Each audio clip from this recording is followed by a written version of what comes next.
ومن يتق الله يجعل له من امره يسرا যারা তাকওয়া অর্জন করে আল্লাহ পাক তাদের দুনিয়ার কাজকর্মগুলি সহজ করে দেন, সহজ করে দেন। কিভাবে আল্লাহ সহজ করে দেন এটা তারা কল্পনাও করতে পারে না। এরকম হাজারো উপকারিতা দুনিয়ায় আছে। পরকালীন জীবনের উপকারিতা সম্পর্কে একটু জানি।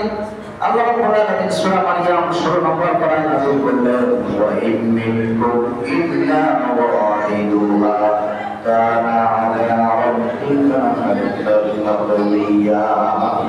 কিয়ামতের ময়দানে একটা পুরসুরা, একটা পুল আল্লাহ তৈরি করবেন। এই পুলটা পার হয়ে সবাইকে জান্নাতে যেতে হবে। সেই কথাটা বললেন যে ইন মিনকুম ইল্লা ওয়ারিদুহা, এমন কেউ নাই যে এই পুলসুরা পার না হয়ে জান্নাতে যাবে। তো এখানে আল্লাহ রাব্বুল আলামিন পরের আয়াতে বললেন, সুম্মা নুনাজ্জিল্লাযীনা তাকাউ, মুত্তাকিনদেরকে আমি স্পেশাল সহযোগিতা দিয়ে পার করে দিব। সুবহানাল্লাহ। তাহলে দুনিয়ায় তো লাভ আছেই, পরকালে মুত্তাকি হলে পরকালে বড় লাভ হলো সেই বুসরাত নামক যে কঠিন একটা ব্রিজ, কঠিন একটা জায়গা, একটা সময় অতিক্রম করে তারপরে জান্নাতে পৌঁছাতে হবে। আল্লাহ তাআলা বলছেন তাকওয়াবান ব্যক্তিদেরকে সেখানে আমি স্পেশাল সহযোগিতা দিয়ে পার করে দিব। পার করে ওখানেই আল্লাহ ফেলে রাখবেন না।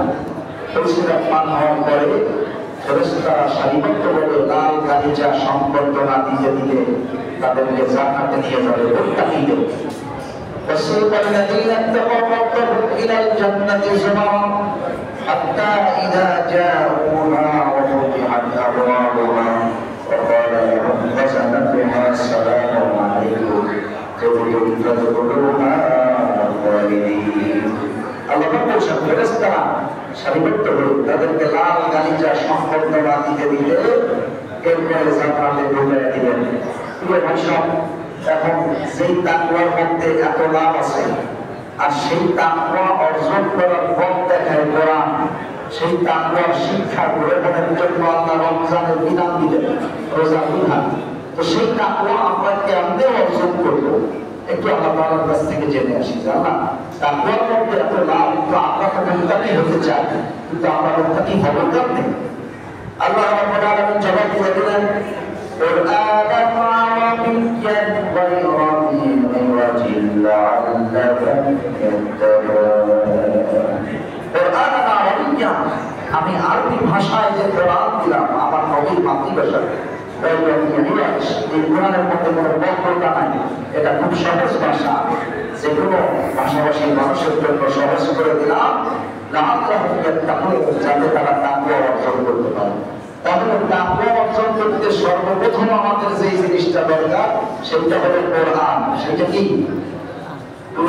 সেটা হলো কোরআন। আর রমজান হলো সেই কোরআনের মাস।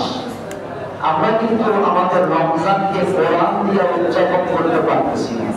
আমরা কয়জন মুসলমান আছি যারা রমজানে কোরআন পড়তেছি নিয়মিত? কয়জন আছে? কোরআনের তারিখ আছে। আমরা মনে করি রমজান মাস আসছে, সুবহ সাদেক থেকে সন্ধ্যা পর্যন্ত না খেয়ে থাকবো, এই আমার দায়িত্ব শেষ। না, রমজানকে উদযাপন করতে হবে কোরআন দিয়া, কারণ আল্লাহ রমজানকে পরিচয় করাই দিয়েছেন কোরআন দিয়া।